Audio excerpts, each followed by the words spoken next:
வந்திருக்கிற எல்லா மீடியா நண்பர்களுக்கும் என்னுடைய வணக்கத்தை தெரிவித்துக் கொள்கிறேன்.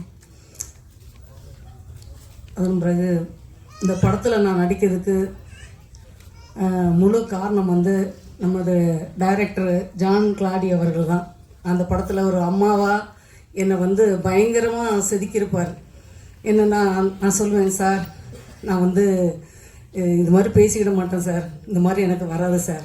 மேடம் நீங்கள் இங்கே விஜய் சேகர் இல்லை, நீங்கள் சரஸ்வதியாக மாறுங்க, சரஸ்வதியாக மாறினா தான் இந்த கேரக்டரை நீங்கள் பண்ண முடியும் அப்படின்னு. நமக்கு எவ்வளவு திறமைகள் இருந்தாலும் நான் நிறைய படங்கள் பண்ணியிருக்கேன். சண்டைக்கோழி 2, ராட்சசி, எங்கே போதும், எங்கள் அண்ணா, நிறைய படங்கள் பண்ணாலும் அதில் நான் ரொம்ப ரிஜிஸ்டர் ஆகலை யாருக்கும். நான் வெளியே போனால் கூட எனக்கு ரொம்ப தெரியல என்ன யாருக்கும் வெளியே வந்தேன்னா. ஆனால் இப்போ நம்மளோட ஜான் கிளாடி அவர்கள் எனக்கு கொடுத்த வாய்ப்பினால எனக்கு ஒரு நல்ல ஒரு பிளாட்ஃபார்ம் எனக்கு கிடைக்கும் நான் நம்புகிறேன். அப்புறம் அந்த படத்தில் ஃபஸ்ட்டு அவர் என்ன இந்த படத்தில் அம்மாவை போடணும்னு சொன்னது ஒரு 4 இயர்ஸ்க்கு முன்னாடி என்ன ஒரு ஷார்ட் ஃபிலிமில் பார்த்துருக்காங்க. பார்த்துட்டு அப்போ நம்பர் வாங்கிட்டு என்கிட்ட சொன்னாங்க, மேடம் நான் நெக்ஸ்ட் ஒரு படம் பண்ணுவேன், உங்களுக்கு சொல்கிறேன் அப்படின்னு சொன்னார். அப்புறம் 4 இயர்ஸ் கழித்து அவர் படம் பண்ணுறதுக்கு எல்லா ஏற்பாடும் பண்ணிவிட்டு அவர் எனக்கு கால் பண்ணி கேட்டார், மேடம் நீங்கள் எங்கே இருக்கீங்க, ஊரில் இருக்கீங்களா சென்னையில் இருக்கீங்களா? இல்லை நாங்கள் சென்னையில் சாலிகிராமத்தில் இருக்கேன் அப்படின்னு. இப்போ மேடம் நாங்கள் ஆஃபீஸ் போட்டுக்கோம், வாங்க நம்ம படத்துக்கு அம்மா கேரக்டருக்கு வாங்க. நான் போனேன். அங்கே போய் ஆடிஷன் எடுத்துகிட்டு ஓகேன்னு சொல்லிவிட்டு, மேடம் நீங்கள் ஃபஸ்ட்டு அங்கே பார்க்கும்போது ஒல்லியாக இருந்தீங்க, இப்போ குண்டாயிட்டீங்களே அப்படின்னாரு. நான் 4 வருஷம் கழித்து பார்த்தா குண்டா தானே சார் ஆகும், நீங்கள் அப்போவே எடுத்துருக்க வேண்டியது தானே படம் அப்படின்னேன். இல்லை இப்போ நீங்கள் கொஞ்சம் இழைக்கணும் அந்த படத்துக்காக அப்படின்னாரு. அப்போ என்னோடய குடும்ப சூழ்நிலையினால் எனக்கு அட்வான்ஸ் கொடுத்துட்டாங்க. ஒரு எவ்வளோ நாளையில் இழைச்சிருவீங்க ஜிம்முக்கெல்லாம் போயின்னு கேட்டாங்க. ஒரு 20 டேஸில் கொஞ்சம் இழைச்சிருவேன் சார், ஒரு 5 கிலோ கம்மி பண்ணிடுவேன் அப்படின்னு. அப்போ அவர் என்ன சொன்னார், சரி நீங்கள் போங்க அப்படின்னு சொல்லி எனக்கு அட்வான்ஸ் கொடுத்துட்டாங்க. அட்வான்ஸ் கொடுத்ததுக்கப்புறம் எனக்கு குடும்ப சூழ்நிலையினால் என்னால் போக முடியல, ஜிம்முக்கு போக முடியல, இழைக்கலை. அப்புறம் என்ன மேடம் படம் ஆரம்பிக்கணும், முதல் இதே உங்களுக்கு தான் அப்படின்னு சொன்னார்.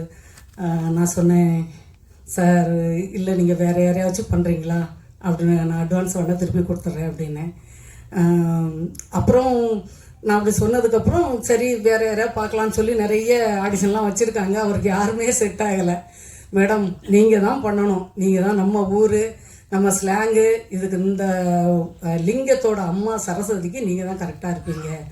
சரி அவர் ஃபஸ்ட்டு ஒரு படம் பண்ணுறாரு, கண்டிப்பாக நம்ம இதை பண்ணணும் அப்படின்னு சொல்லிட்டு திருப்பி என்ன இழைக்கிறதுக்காக இங்கே இருந்தால் நீங்கள் இழைச்சிட மாட்டீங்கன்னு சொல்லி நாகர்கோயிலுக்கு இந்த டீம் எல்லாரும் நம்ம சையத் தம்பி எல்லோரும் சேர்ந்து அங்கே எங்களை கத்திரன் சார் எல்லோரும் அங்கே கூட்டிகிட்டு போய் அங்கே எனக்கு 2 அசிஸ்டன்ட் டைரக்டர் அனுப்பி காலையிலே ஸ்கூலில் எஸ்எல்பி ஸ்கூலில் வாக்கிங், அப்புறம் ஜிம்பா கிளாஸு, என்னை விடவே இல்லை. ஒரு மாதம் அங்கே போய் ஒரு 10 kg கம்மி பண்ண வச்சுட்டாங்க, இலக்கிய வச்சு என்னை அந்த படம் எடுத்தாங்க.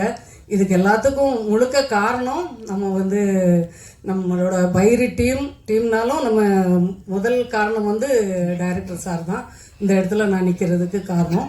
அப்புறம் நம்மளோட பைரி டீமில் நம்ம ஹீரோ எனக்கு மகனாக நடித்தவர், அப்புறம் கவித்திரன் சார், அவங்க நாங்கள் எல்லாருமே ஒரு ஃபேமிலி மாதிரி ஆகிட்டோம். ஏன்னா அங்கே ரொம்ப நாள் ஷூட் எடுத்தாங்க நாகர்கோயிலில். அதனால் நாங்கள் எல்லாருமே கடைசியில் முதல்ல கொஞ்சம் ஒருத்தருக்கு ஒருத்தர் புரிஞ்சிக்கல, அதனால கொஞ்சம் அப்படி இருந்தோம். அப்புறம் பார்த்திங்கன்னா கடைசியில் எல்லாருமே ஒரே டீமாக ஒரு ஃபேமிலி மாதிரி நாங்கள் இருந்தோம். எல்லாருக்கும் ரொம்ப நன்றி. எனக்கு வாய்ப்பு கொடுத்த எல்லாருக்குமே நன்றி, ப்ரொடியூசருக்கும் நன்றி, இங்கே வந்திருக்க ஆடியன்ஸ் எல்லாருக்கும் ரொம்ப நன்றி. நீங்கள் எல்லாருமே போய் தேட்டரில் படம் பாருங்கள். 23ஆம் தேதி ரிலீஸ். கண்டிப்பாக எல்லாம் தேட்டரில் போய் பாருங்கள். எங்களுக்கு மீடியா நண்பர்கள் எல்லோரும் இந்த படத்தை இன்னும் நல்லா ப்ரொமோட் பண்ணுங்கள். எங்களுக்கு எல்லாருக்கும் ரொம்ப நன்றி.